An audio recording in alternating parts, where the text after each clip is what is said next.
47 surgical procedures, 47 human beings subjected to experimental organ transplantation, 0 survivors. These numbers were meticulously documented in a leather-bound journal discovered in 1891, hidden behind a false wall in what had been the surgical theater of Belmont Plantation in Charleston County, South Carolina. The journal detailed something that defied medical understanding of its time: systematic attempts to transplant animal organs into human subjects between 1847 and 1851. What makes this discovery particularly disturbing is not just the experiments themselves, but the clinical precision with which each failure was recorded, the careful notes on suffering duration, and the chilling fact that local authorities had known about these procedures and actively helped conceal them for over 40 years. Before we continue with the story of Dr. Silas Thornwell and the surgical wing that was ordered burned to the ground by the state legislature in 1852, I need you to do something. If this type of dark historical mystery interests you, subscribe to this channel and hit the notification bell. And I'm curious, leave a comment telling me what state or city you're watching from. Now, let's uncover what really happened in that plantation surgical theater and why 47 people never left it alive. The discovery of that journal would never have occurred if not for the Great Charleston Fire of 1891, which consumed 12 city blocks and revealed architectural secrets that families had paid handsomely to keep buried. But to understand the horror documented in those pages, we need to travel back 44 years to a South Carolina that existed in the shadow of profound contradictions. Charleston in 1847 was a city of remarkable contrasts. Its cobblestone streets hosted some of the finest medical minds in the country, graduates of European universities who had returned to establish practices that rivaled those of Boston and Philadelphia. The Medical Society of South Carolina, founded in 1789, had built a reputation for surgical innovation that drew students from across the nation. Yet this same city's economy rested entirely upon the enslavement of human beings, creating a peculiar intersection of scientific advancement and profound moral darkness. Dr. Silas Thornwell arrived in Charleston in early 1846, presenting credentials from the University of Edinburgh and letters of introduction from physicians in London. He was 34 years old, unmarried, and possessed of a singular obsession that he initially kept well hidden. Contemporary accounts describe him as unremarkable in appearance: average height, brown hair beginning to thin, hands that were noted for their steadiness. What set him apart was his intensity. Several Charleston physicians who met him during his first months in the city later recalled that his conversations always circled back to a single topic: the theoretical possibility of replacing diseased human organs with healthy ones. The concept wasn't entirely unknown. European surgeons had experimented with blood transfusions from animals to humans as early as the 1660s, with universally fatal results that had led to the practice being banned. Organ transplantation existed only as wild speculation, the stuff of philosophical debates in medical societies, not serious scientific pursuit. The human body's rejection of foreign tissue wasn't understood. That knowledge lay decades in the future. What Thornwell proposed in those early Charleston conversations seemed less like science and more like the ravings of Gothic literature. But Thornwell had something most experimental surgeons lacked: significant personal wealth inherited from textile manufacturing, and a willingness to use that wealth in ways that would have horrified his Presbyterian minister father back in Connecticut. Within 6 months of his arrival, he had purchased Belmont Plantation, a struggling rice operation 15 miles northwest of Charleston. The plantation came with 42 enslaved people, a main house in disrepair, and several outbuildings that included a former overseer's cottage that Thornwell would transform into something unprecedented.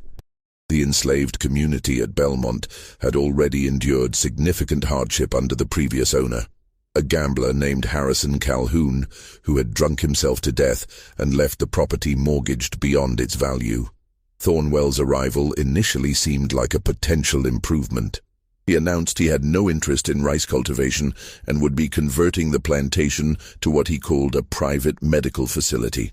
The fieldwork would be minimal, he explained through his newly hired overseer, a thick-necked man named Virgil Rayburn. Instead, the enslaved people would maintain the grounds, the buildings, and support his medical research. What that research would entail, he did not specify. Thornwell spent the latter months of 1846 renovating the overseer's cottage. He had the building stripped to its frame and rebuilt according to specifications he drew himself. Large windows were installed on the north side to provide optimal light. The interior was divided into 3 rooms, a surgical theater in the center, a recovery room on one side, and on the other, what his construction workers noted with unease, appeared to be a series of large animal pens with drainage channels carved into the floor. Local craftsmen who worked on the project later reported disturbing details. The surgical theater was fitted with iron restraint points embedded in both the ceiling beams and the floor.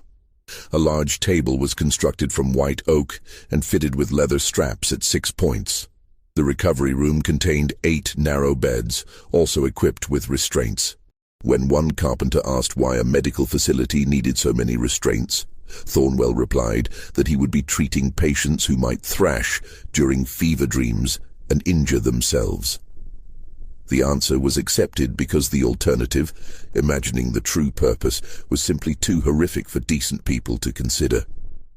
The animal pens puzzled the workers even more. Why would a medical facility need such sturdy enclosures? Thornwell explained he would be studying animal anatomy to better understand human disease. He ordered the construction of a covered walkway connecting the animal housing to the surgical theater, with doors at each end that could be barred from outside. The design allowed for livestock to be moved directly into the surgical space without being seen from the main grounds. By January 1847, construction was complete. Thornwell began acquiring animals, not just chickens or pigs for routine study, but expensive specimens. He purchased 2 young hogs at premium prices, selecting them for their size and health. He acquired 3 sheep from a breeder in Virginia who specialized in large rams. Most notably, he paid an extraordinary sum for a young chimpanzee that had been brought to Charleston by a merchant sailor. The creature's fate would prove particularly significant, though not in ways anyone anticipated. Thornwell's activities might have attracted more scrutiny, except that he cultivated relationships carefully. He donated generously to the Medical Society of South Carolina. He attended church services, though those who sat near him noticed he never sang the hymns, only moved his lips silently. He hosted small dinners for local physicians, during which he spoke eloquently about advancing medical knowledge for the benefit of all humanity. He never mentioned what specific research he was conducting, and the polite society of Charleston didn't press him for details. The enslaved community at Belmont, however, had a much clearer view of what was developing. They watched the construction with growing dread. They heard the animals in their pens, the sounds carrying across the grounds at night. They noticed that Thornwell took his meals alone and often worked through the night, lamplight visible in the surgical theater until dawn. And they noticed something else. Thornwell had begun making notations in a journal he carried everywhere, observing them with an attention that felt less medical and more like a butcher examining livestock. One person saw the danger more clearly than others. Her name was Dinah, and she was 42 years old that winter. She had been born on the plantation and served as the community's healer, treating illnesses with herbs and knowledge passed down from her mother and grandmother.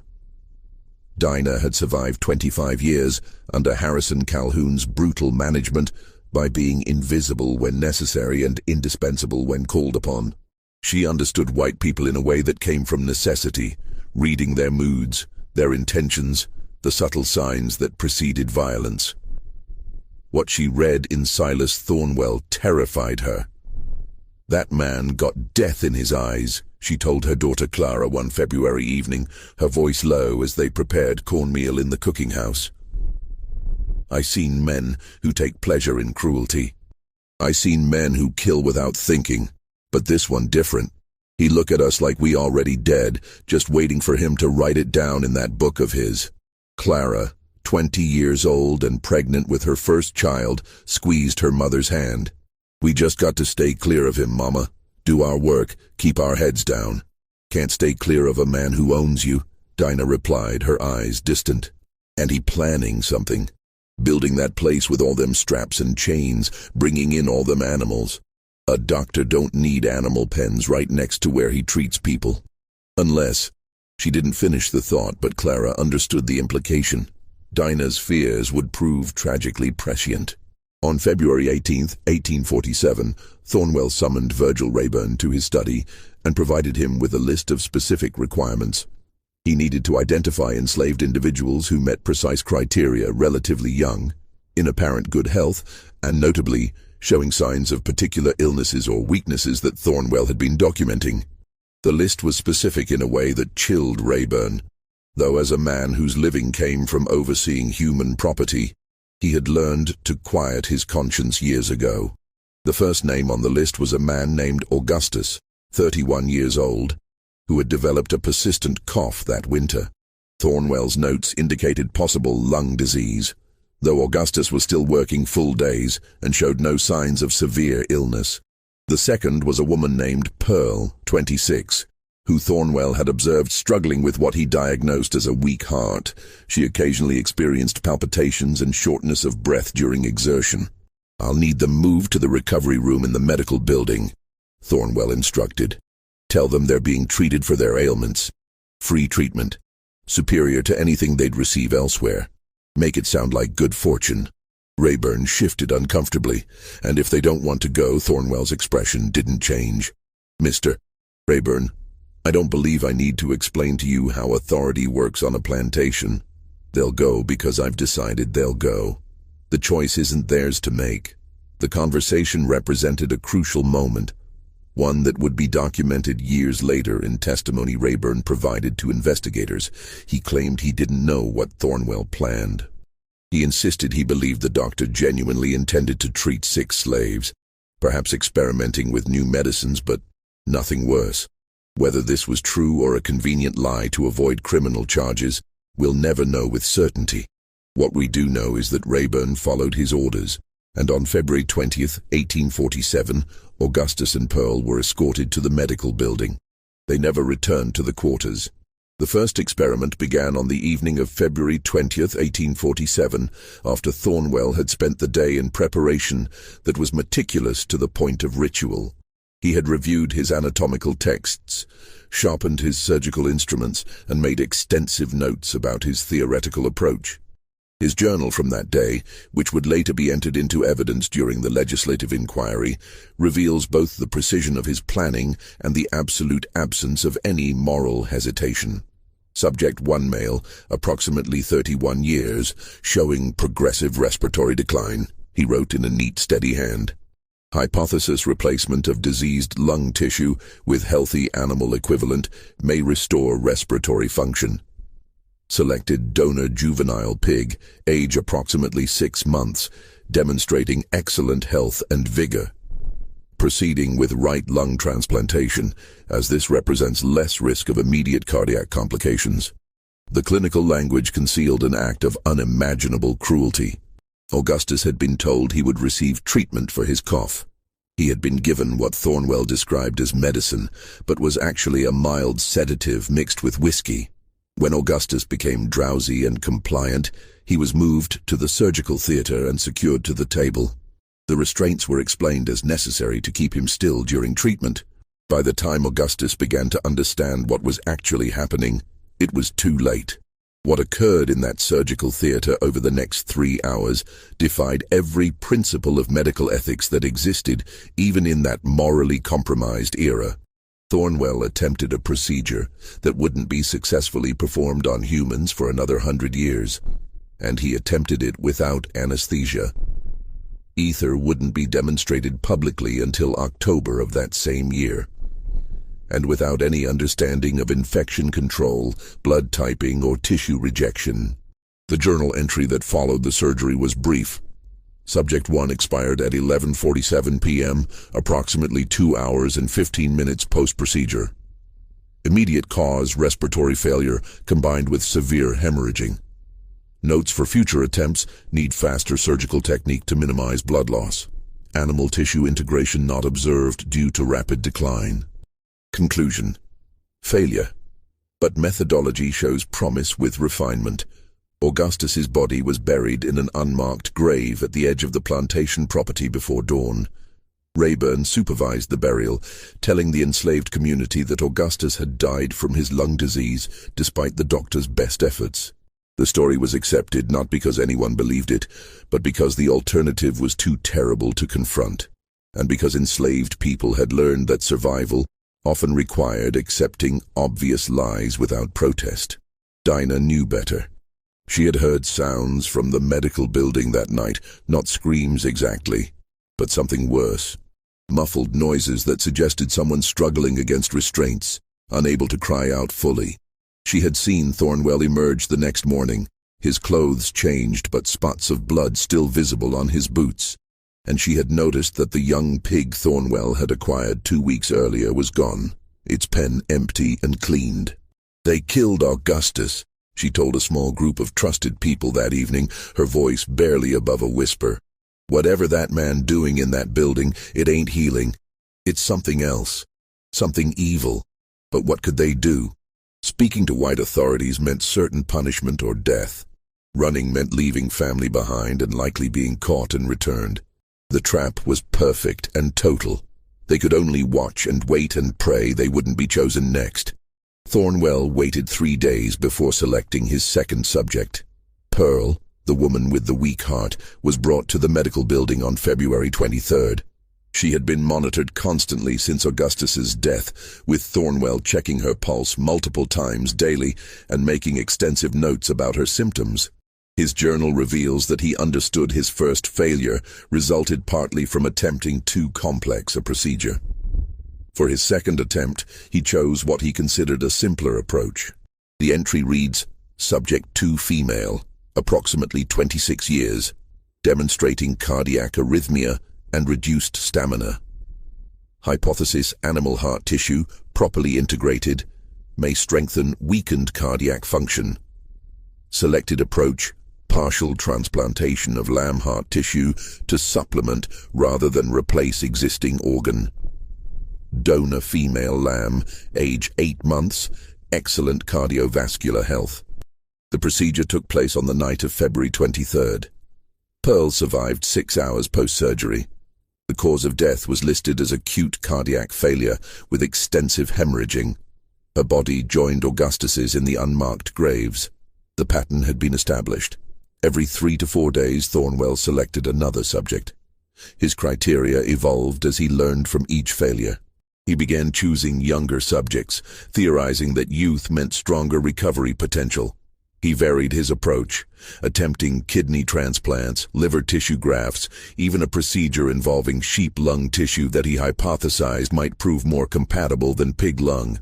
The methodology remained consistent: sedation through deception, restraint, surgery without adequate pain control, meticulous documentation of the inevitable failure, and burial before dawn.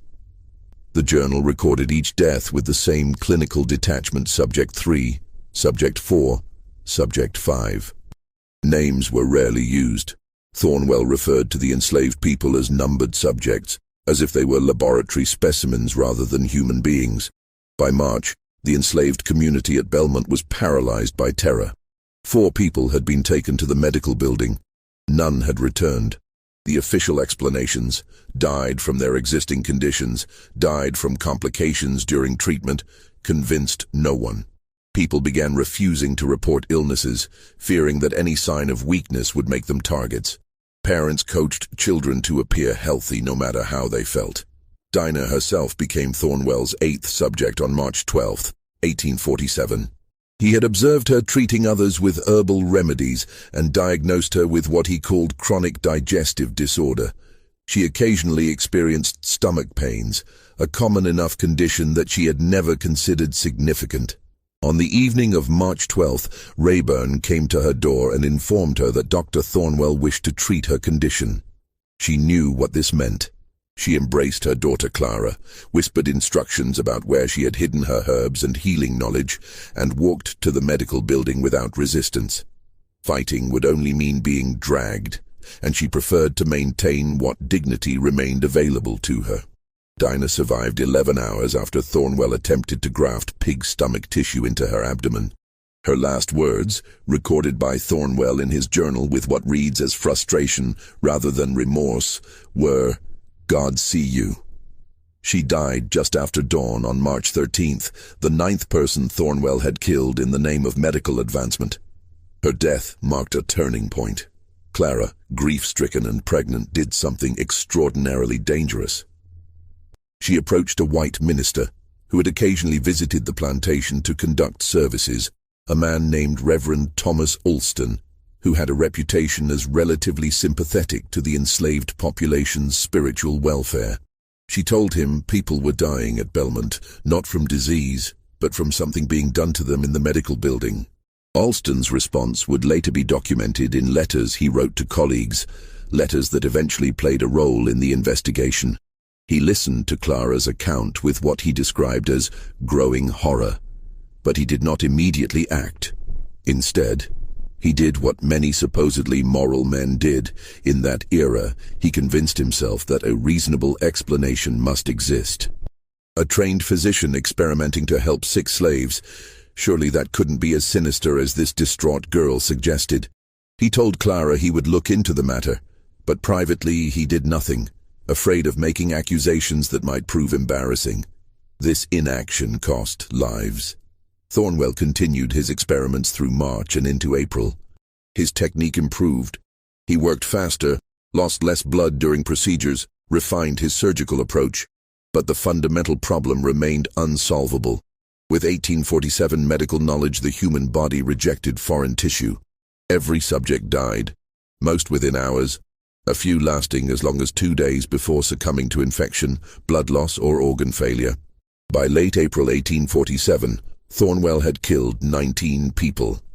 The plantation's enslaved population had declined from 42 to 23, a loss too significant to hide completely. Questions began circulating in Charleston. Why had Belmont experienced such dramatic mortality? Plantations certainly saw death, disease, injury, childbirth complications, but 19 deaths in 2 months was extraordinary even by the standards of that brutal institution. The questions reached the local medical society, where Thornwell's colleagues began asking what exactly he was researching at his private facility.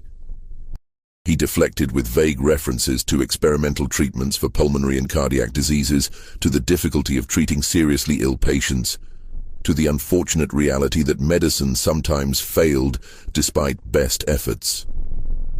His reputation as a trained physician from Edinburgh carried weight, and his generous donations to the Medical Society's library fund encouraged colleagues to accept his explanations without probing too deeply. But not everyone was satisfied. Dr. Edmund Whitlock, a Charleston physician who specialized in treating the enslaved population and who had developed misgivings about Thornwell's character during their brief interactions, began asking pointed questions. What specific treatments was Thornwell attempting? Why were the mortality rates so extreme? Could he visit Belmont and observe the medical facility? Thornwell refused the visit, citing patient confidentiality and proprietary medical research he wasn't ready to share. This refusal troubled Whitlock, but it didn't legally prevent Thornwell from continuing. South Carolina law provided no protection for enslaved people against medical experimentation. They were classified as property, and property owners could do as they wished with their possessions. This legal reality meant that even physicians who suspected something wrong had no mechanism for intervention. Meanwhile, the remaining people at Belmont lived in constant fear. They watched as Thornwell made his rounds, his journal always in hand, observing them with that clinical detachment that had become so familiar and so terrifying. They knew that any sign of illness, any complaint of pain, any visible weakness might result in selection. Some deliberately injured themselves in ways that would make them unsuitable for surgery.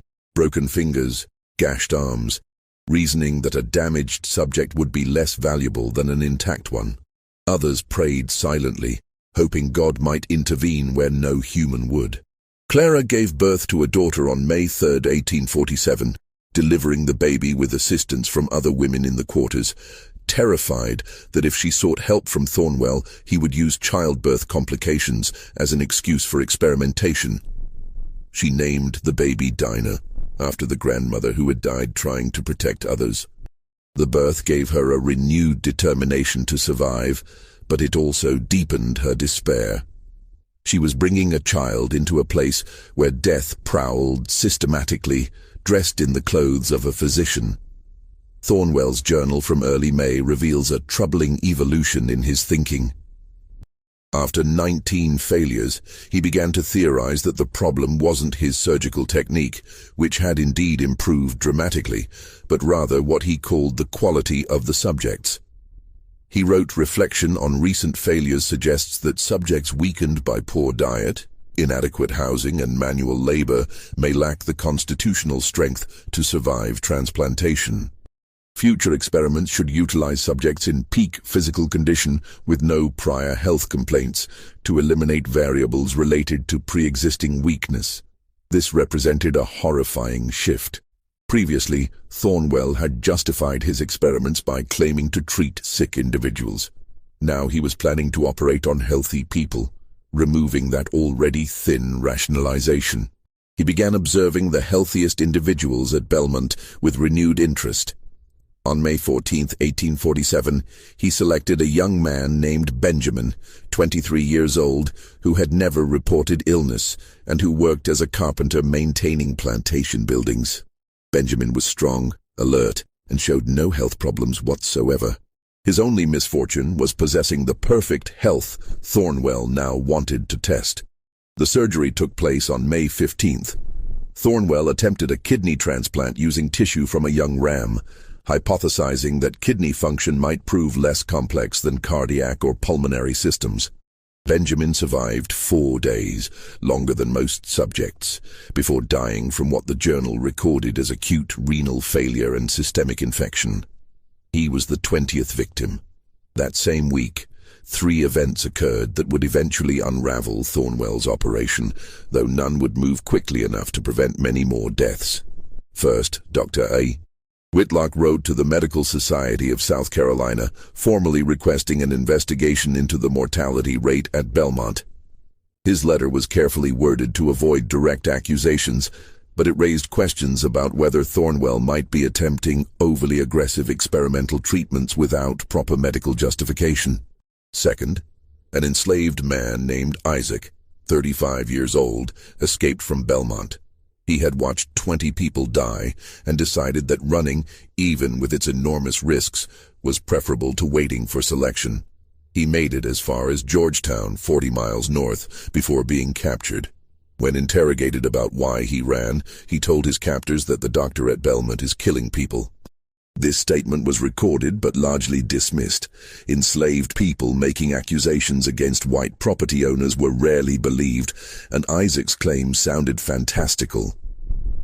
Third, and most significantly, a medical supply merchant in Charleston became suspicious about Thornwell's orders.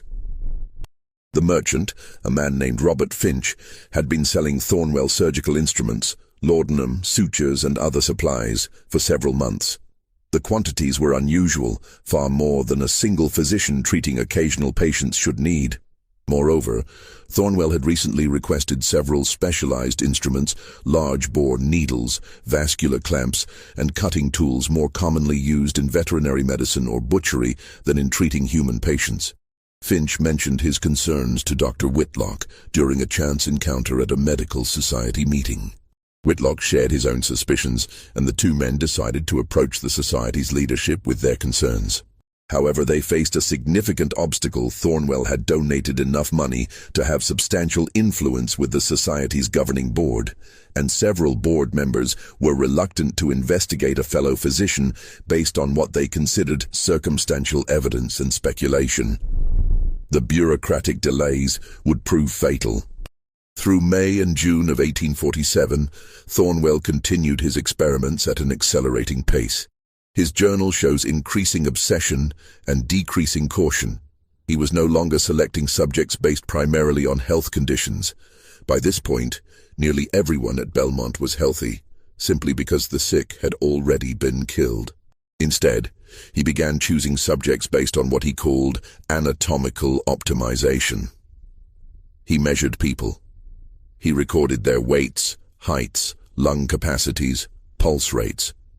He compared these measurements to the animals he had acquired and selected human subjects whose physical dimensions most closely matched the donor animals, theorizing that size compatibility might improve transplant success. The journal reveals a mind that had completely abandoned any recognition of the subjects as human beings with rights, feelings, or dignity. They had become variables in an equation he was determined to solve. Subject 23 was a teenage boy named Samuel, 16 years old, selected because his chest measurements closely matched those of a young pig Thornwell had purchased specifically for this experiment. The surgery, performed on May 28th, attempted a double lung transplant. Samuel survived 14 hours. His death was recorded with unusual frustration. Subject 23 showed stronger vital signs than previous subjects, suggesting improved technique and subject selection. Premature failure disappointing. Possible cause inadequate vascular connections. Future attempts should focus on more precise arterial grafting. The remaining people at Belmont, now fewer than 20, had passed beyond fear into a kind of numb horror. They worked mechanically, spoke little, and avoided Thornwell's gaze whenever possible. Parents held their children close at night, knowing that youth offered no protection. Elders offered what comfort they could, but traditional sources of solace, faith in eventual freedom, hope for better circumstances, had been ground away by the relentless, systematic killing. Clara, now caring for her infant daughter, found herself chosen on June 8th. Thornwell had noted that she had recovered quickly from childbirth and appeared to be in excellent health. His entry reads, Subject 27 female, approximately 21 years, recently postpartum. Excellent cardiovascular health observed during childbirth recovery. Subject demonstrates superior physical resilience, making her ideal for cardiac transplantation experiment. Hypothesis: youth and recent successful childbirth indicate strong constitutional health that may support integration of animal cardiac tissue.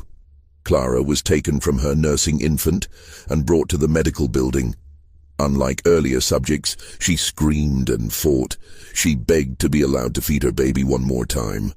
Thornwell's response, recorded in his journal, was chilling.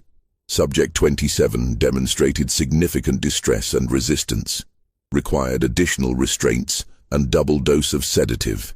Such emotional instability may compromise experimental results. Future subject selection should consider temperament as variable. The surgery took place on the evening of June 8th. Thornwell attempted to graft sheep heart tissue onto Clara's existing heart, a procedure he had tried twice before with equally fatal results. Clara survived 18 hours, dying on the morning of June 9th. Her baby, left without a mother or anyone able to nurse her, was given to another woman to feed, but the infant struggled without her mother and died 3 days later. The double death, mother and infant, finally pushed the enslaved community beyond endurance. A group of 4 men, knowing they faced likely death whether they acted or not, decided to try reaching Charleston to tell authorities what was happening. They understood this was probably suicidal. Running from a plantation was a capital offense. Making accusations against a white property owner was essentially suicide. But watching their community be systematically killed had become unbearable. The 4 men, James, Henry, William, and Peter, left Belmont on the night of June 14th. They made it approximately 8 miles before being spotted by a patrol. 3 were captured immediately. Peter, the youngest, managed to escape initial capture and ran for Charleston, arriving exhausted and terrified at the offices of a lawyer named Marcus Whitfield, who had a reputation for occasionally taking cases involving enslaved people. Peter's account, delivered in gasping, terrified fragments, finally provided the testimony that would break the case open. He described watching 28 people taken to the medical building and none returning. He described the sounds from that building at night, not screaming exactly because Thornwell's sedatives prevented that, but groans and the sounds of struggle against restraints. He described seeing Thornwell's bloodied clothes, the burial details, the atmosphere of terror. Whitfield, to his credit, took the accusation seriously. He had heard rumors about unusual mortality at Belmont from multiple sources now. Isaac's earlier claims, Dr. Whitlock's concerns, questions circulating in legal circles. He decided to bring Peter's testimony directly to the Charleston County Sheriff, a man named Daniel Patterson, who had authority to investigate even prominent citizens if criminal activity was suspected. Patterson's initial reaction was skepticism. The accusation seemed fantastic, a respected physician systematically killing enslaved people for medical experiments. It sounded like the plot of a sensational novel, not reality. But Whitfield pressed him, pointing out the multiple independent sources raising concerns about Belmont. Patterson agreed to visit the plantation, though he made clear he was investigating claims of excessive mortality, not accusations of deliberate killing, which he still found difficult to believe. The visit was scheduled for June 20th, 1847. Patterson sent word to Thornwell that he would be conducting a routine inspection of the property's medical facilities, a notification that was legally required. This advance notice would prove nearly disastrous for the investigation. Thornwell received Patterson's notification on June 16th. His response reveals both cunning and desperation.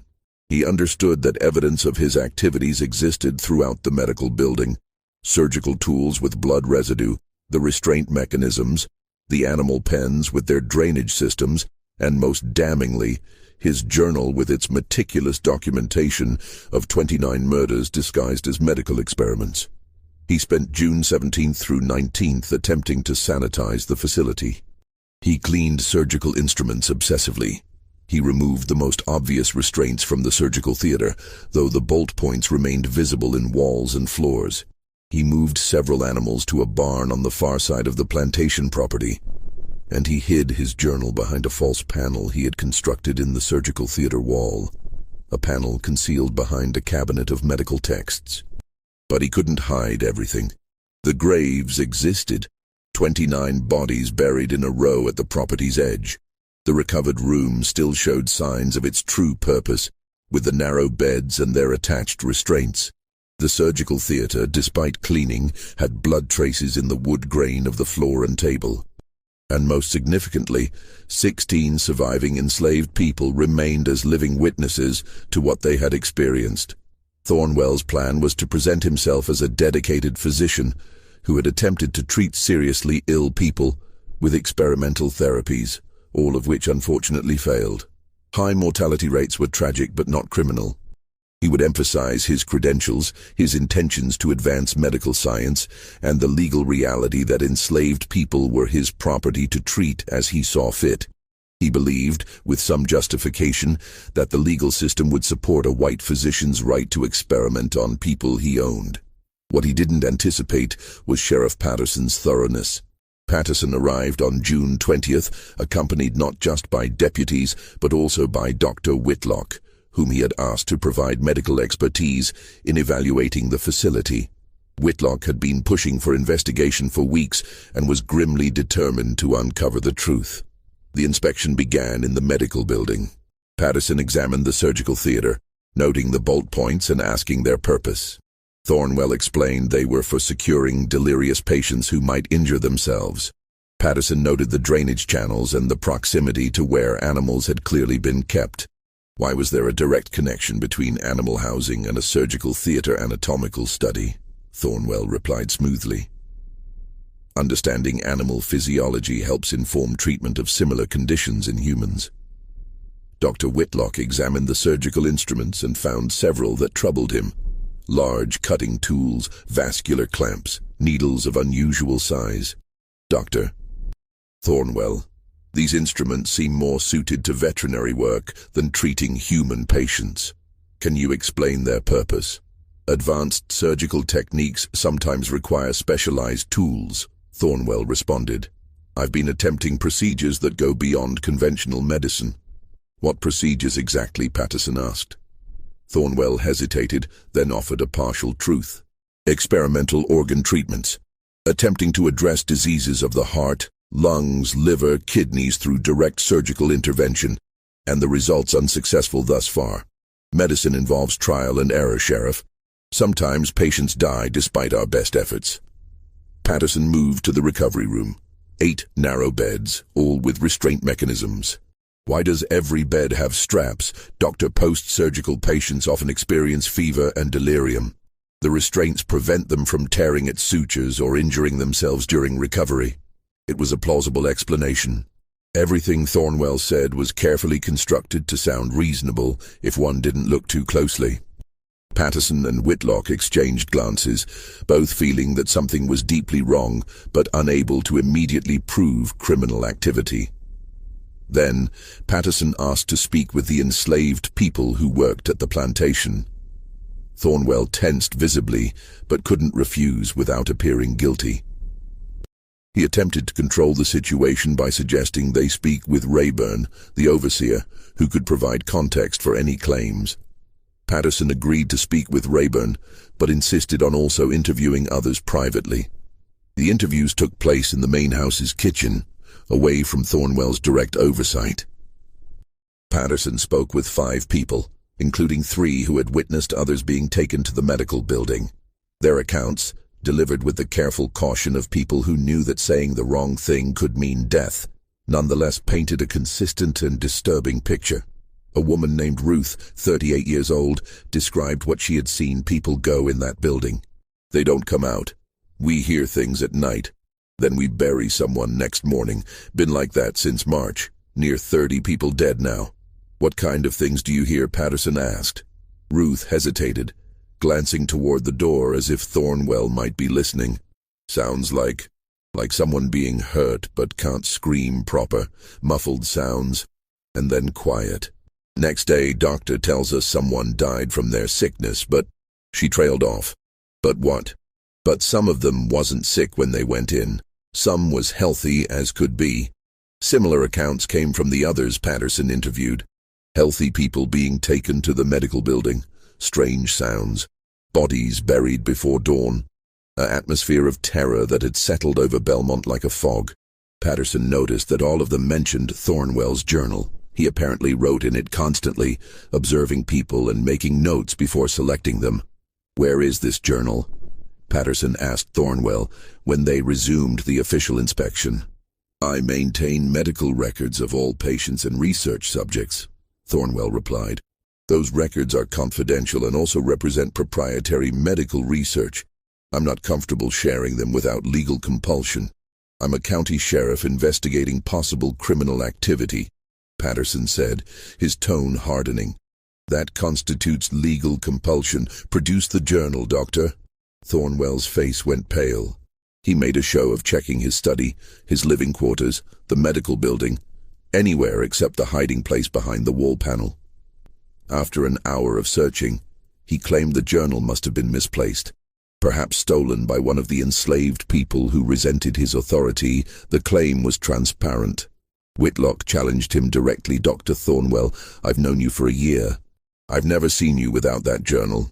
You carry it everywhere. You've misplaced it the very day a sheriff arrives to investigate. That strains credibility.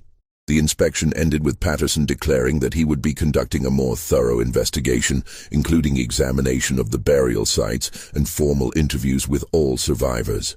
He left deputies at Belmont with instructions to prevent anyone, Thornwell included, from leaving the property or disturbing any potential evidence. That night, in the main house, Thornwell sat alone with a glass of whiskey and contemplated his situation.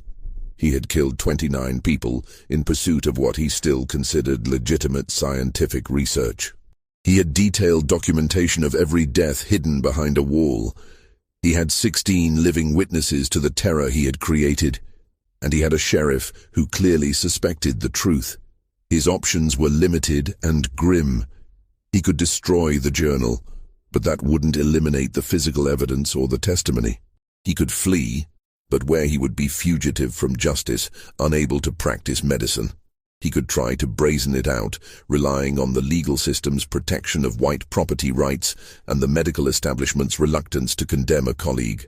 Or he could do what part of him had perhaps always known he would do, ensure that the full truth of his work was preserved for future medical understanding. Consequences be damned. Because despite everything, Silas Thornwell still believed he had been engaged in groundbreaking research that future generations would vindicate. He retrieved the journal from its hiding place and sat reading his own entries by lamplight, remembering each subject, each procedure, each failure. Tomorrow he decided he would present Sheriff Patterson with the full documentation. Let them judge him. Let history judge him. He would not destroy the record of his work. This decision would have consequences that neither Thornwell nor Patterson could fully anticipate. Sheriff Patterson returned to Belmont on June 21st with a magistrate, 2 additional deputies, and a representative from the State Medical Board.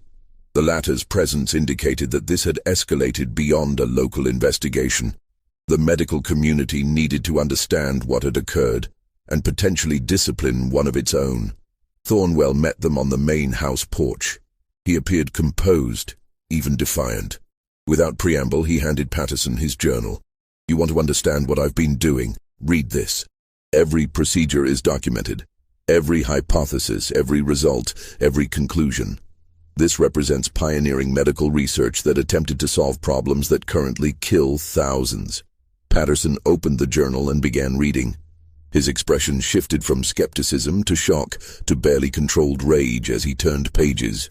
The clinical language couldn't obscure what was being described: systematic human experimentation resulting in deliberate death. Subject 1 through Subject 29, each entry detailing a person's selection, the procedure performed on them, and their inevitable death. These are people, Dr. Thornwell, Patterson said quietly, his voice tight with anger. You're writing about people as if they were laboratory specimens. They were subjects in medical research designed to advance surgical science, Thornwell replied. In Europe, physicians regularly conduct experimental procedures. The only difference here is that I had access to subjects whose loss wouldn't impact society's functioning. These were enslaved laborers, Sheriff. Property. Under South Carolina law, I had every right to use my property in pursuit of scientific advancement. The argument was legally sound in the twisted logic of 1847 slavery law, which classified enslaved people as property rather than persons. Thornwell believed this would protect him. He was about to learn otherwise. The magistrate, a man named Charles Henderson who had 20 years of legal experience, examined the journal carefully. He read several entries in full, his face growing increasingly grim. Finally, he looked up at Thornwell. Doctor, your legal analysis is flawed in several critical respects.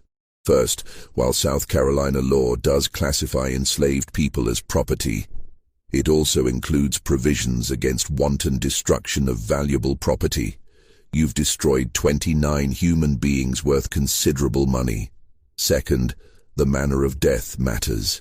Even property law recognizes that some acts are so excessive, so cruel, that they constitute criminal behavior regardless of the victim's legal status.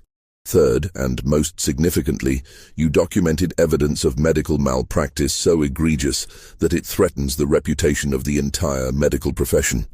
Thornwell's composure cracked slightly. Malpractice. I was attempting advanced surgical procedures that...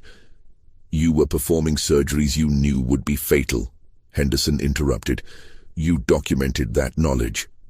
Your own journal shows you understood that transplanting animal organs into humans would result in death, yet you continued anyway. That's not medicine, Doctor. That's systematic killing disguised as research. Doctor.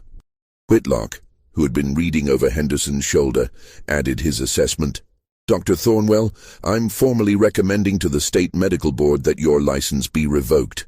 You've violated every ethical principle of medical practice. You've brought shame to our profession. And you've provided ammunition to those who criticize scientific medicine as barbaric. The damage you've done extends far beyond your victims. Patterson made the arrest official. Silas Thornwell, you're charged with destruction of property, criminal malpractice, and gross cruelty. You'll be held pending trial. The charges were revealing in their limitations.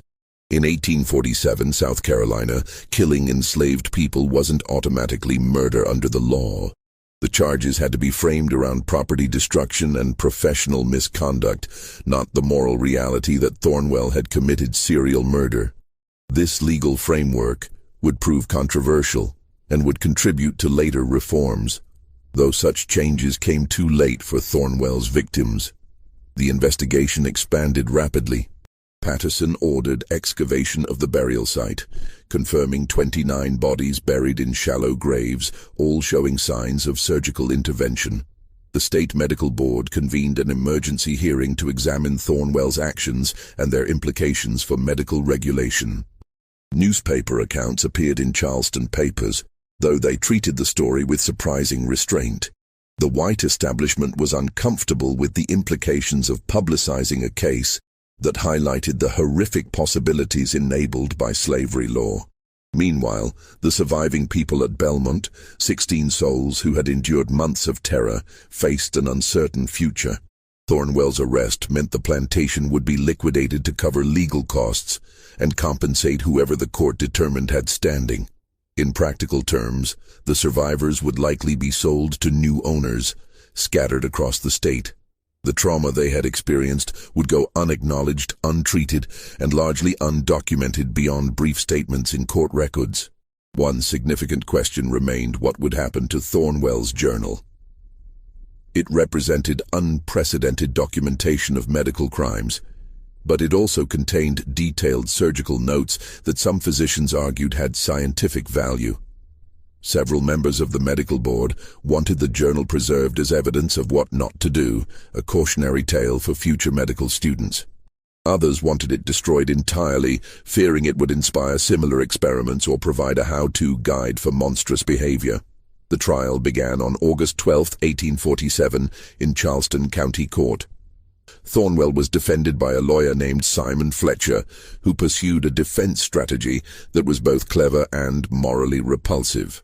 He argued that while Thornwell's experiments had been unsuccessful and perhaps excessive, they didn't constitute crimes under existing law. Enslaved people were property, medical experimentation was a recognized practice, and tragic outcomes didn't equal criminal intent. The prosecution, led by District Attorney Robert Simmons, had to navigate the restrictive legal framework of slavery law while still securing conviction. He focused on property destruction, proving that Thornwell had intentionally wasted valuable property through experiments he knew would fail. He emphasized the systematic nature of the killings and Thornwell's own documentation, showing he understood the procedures were fatal. The key moment came when several survivors testified. Ruth, the woman who had spoken to Sheriff Patterson during the initial investigation, described watching her community be methodically destroyed. She spoke about Thornwell's journal, how he would observe people and write notes before selecting his next subject, like a hunter choosing prey. He'd watch us work, she testified, write things in that book. Then, couple days later, he'd send Mr. Rayburn to fetch whoever he'd been watching. That person go to the medical building, we'd hear sounds at night. By morning, they'd be dead. Happened 29 times. We couldn't stop it. Couldn't run, couldn't hide, just wait and pray he didn't pick us next.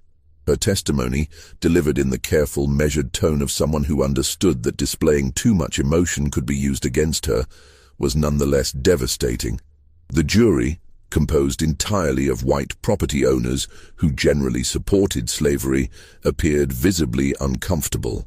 Even within the moral framework of 1847 South Carolina, there were limits to acceptable behavior, and Thornwell had exceeded them.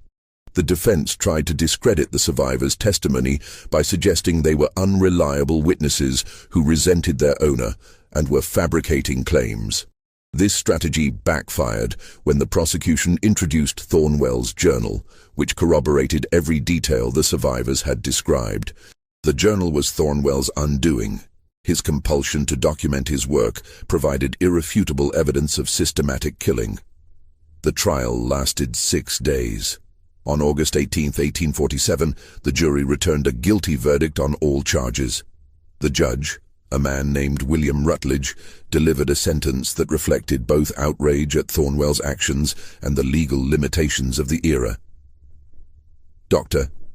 Thornwell," Rutledge said, "you have committed acts that shock the conscience of this community.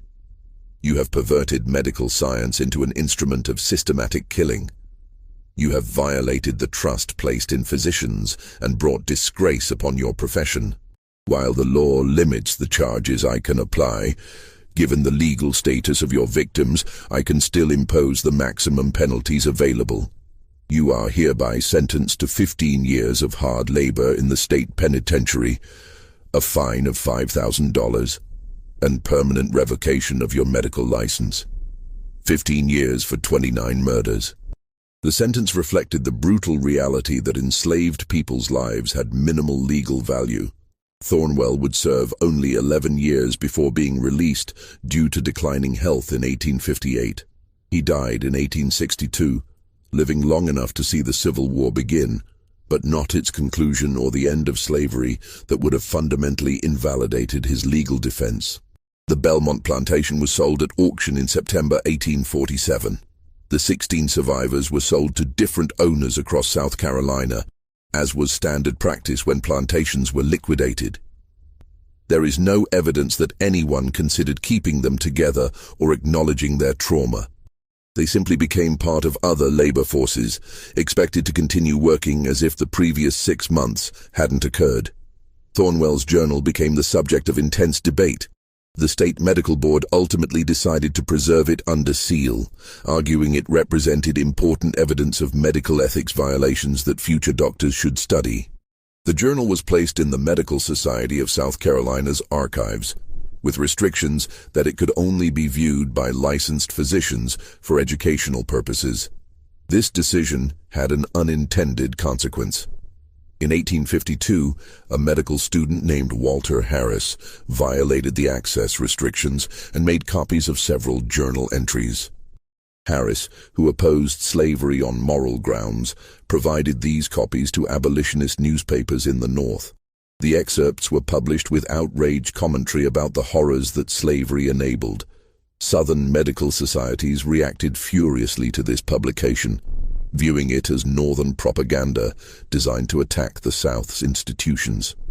The Medical Society of South Carolina responded by ordering Thornwell's journal destroyed to prevent further excerpts from being published. On March 7, 1852, the journal was officially burned in the presence of the Society's board of directors. Or so everyone believed. What actually happened was that Dr. Edmund Whitlock, who had been instrumental in investigating Thornwell and who recognized the historical importance of preserving evidence of this atrocity, secretly replaced the journal with a dummy volume before the burning. He hid the real journal in his home, intending eventually to donate it to a historical archive once enough time had passed for passions to cool. Whitlock died in 1869, and his heirs, not knowing the journal's significance, placed his papers and possessions in storage in what had been his surgical practice. When the building was converted into apartments in 1875, Whitlock's storage was moved to a false-walled compartment in what had been his surgical theater.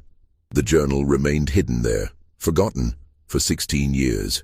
The Great Charleston Fire of 1891 destroyed the building, but not its brick structural walls. When the ruins were being cleared for rebuilding, workers discovered the hidden compartment and Whitlock's stored papers, including Thornwell's journal. The discovery made newspapers, reopening old wounds and old debates. By 1891, the world had changed dramatically. Slavery had been abolished. Medical ethics had evolved, with the Hippocratic Oath being taken more seriously and the first medical ethics codes being established. Thornwell's experiments were viewed not through the lens of property law, but as straightforward murder disguised as science.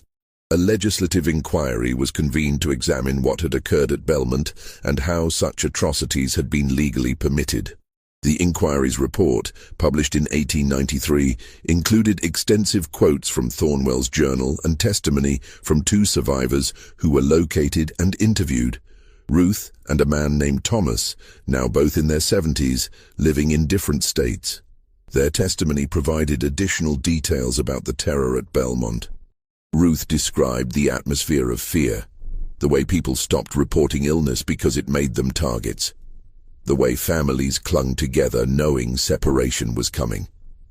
Thomas described watching Thornwell write in his journal the clinical way he would observe people's breathing or pulse, the selection process that felt like being chosen for death. The inquiry's conclusions were damning not just of Thornwell, but of the system that had enabled him. The report stated, "The tragedy at Belmont represents not merely one man's moral failure, but a systemic failure of law, ethics, and human decency." Dr. Thornwell's crimes were facilitated by legal structures that classified human beings as property, by professional societies that prioritized reputation over accountability, and by a society that valued scientific advancement without considering the human cost. We cannot undo the harm that was done, but we can acknowledge that these 29 people were victims of both an individual monster and monstrous institutions.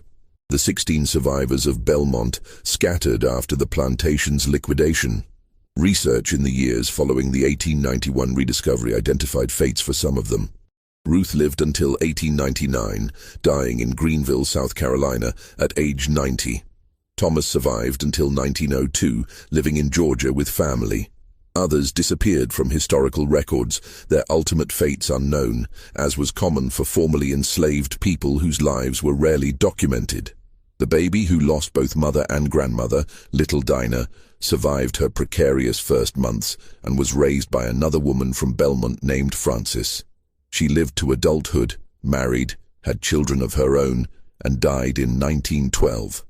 Her descendants, interviewed during research for the 1893 inquiry follow-up, reported that she never spoke about her early childhood.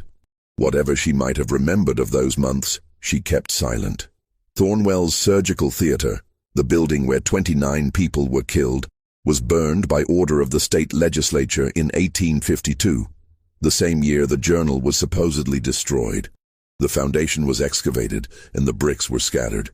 Nothing remains of the structure today except a historical marker placed in 1994 at what is now a county park, noting that a plantation once stood on this site and that tragic events occurred here. The marker doesn't provide details. There was controversy about how explicitly to acknowledge what happened. The final wording reads, Belmont Plantation, 1846-1847. Site of medical experiments that resulted in the deaths of 29 enslaved people. These individuals died as victims of both individual cruelty and systemic injustice. Their names, largely unrecorded in historical documents, deserve remembrance. Augustus, Pearl, Dinah, Samuel, Clara, Benjamin, and 23 others whose identities were lost to history. May their suffering not be forgotten. The names were drawn from testimony and records that survived. 23 others remain unnamed, their identities lost because Thornwell's journal referred to them only as numbered subjects, and no other records preserved their names. They died anonymously and remain anonymous even in memorialization, a final indignity added to the horrors they endured. Thornwell's journal, the rediscovered original, is now housed in the South Carolina Historical Society's archives. Researchers can access it under strict protocols, and it has been extensively quoted in academic works about medical ethics, slavery, and the history of human experimentation. Reading the journal remains a disturbing experience. The clinical language and careful documentation of suffering create a portrait of a mind that had completely divorced itself from moral consideration. Several medical historians have noted that Thornwell's experiments, horrific as they were, ironically contributed nothing to medical advancement.